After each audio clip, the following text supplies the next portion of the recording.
Dust motes danced in the weak beam of Leo's flashlight.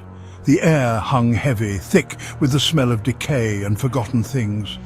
The urban explorers, Leo, Sarah and Ben, stepped cautiously into the crumbling asylum's main ward.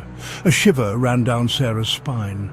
The silence was unnerving, broken only by the creak of their footsteps on the dilapidated floorboards. Ben swore he saw a shadow move at the edge of his vision. "Let's stick together," Leo whispered, his voice echoing eerily in the vast emptiness.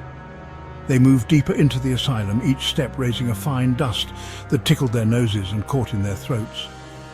In a room that was once an office, Sarah discovered a leather-bound journal, its pages brittle with age. The first page bore a name scrawled in elegant, cursive, Eleanor Vance. As Sarah read the name aloud, a cold draught swept through the room, extinguishing Leo's flashlight and plunging them into absolute darkness. Panic tightened in Ben's chest. He fumbled for his own flashlight, the beam shaking as he flicked it on. Sarah was engrossed in the journal, her face illuminated by the pale light. Eleanor's words spoke of dreams, vivid dreams that felt more real than reality itself. She wrote of finding doors in her mind, doors leading to other worlds. The writing was erratic, the ramblings of a clearly disturbed mind, yet Sarah couldn't shake a feeling of unease. "This Eleanor," Sarah said, her voice hushed. She believed she could escape this reality. She flipped through the pages, her brow furrowed in concentration. The air grew noticeably colder, and the distinct feeling of being watched settled over them. A low whisper seemed to emanate from the far corner of the room, sending chills down their spines. Ben spun around, searching for the source of the sound, but found nothing. "This is starting to creep me out," Ben admitted, his voice tight with nerves. He could have sworn the shadows in the hallway were lengthening, twisting into grotesque shapes that seemed to writhe and pulse. But when he shone his flashlight at them, they were just shadows again. Sarah, however, seemed oblivious to her surroundings, utterly captivated by Eleanor's descent into madness. The journal entries grew more frantic, more disjointed.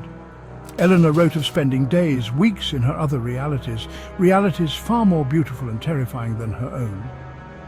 "She says she can't tell which reality is real anymore," Sarah murmured, her fingers tracing the faded ink on the page.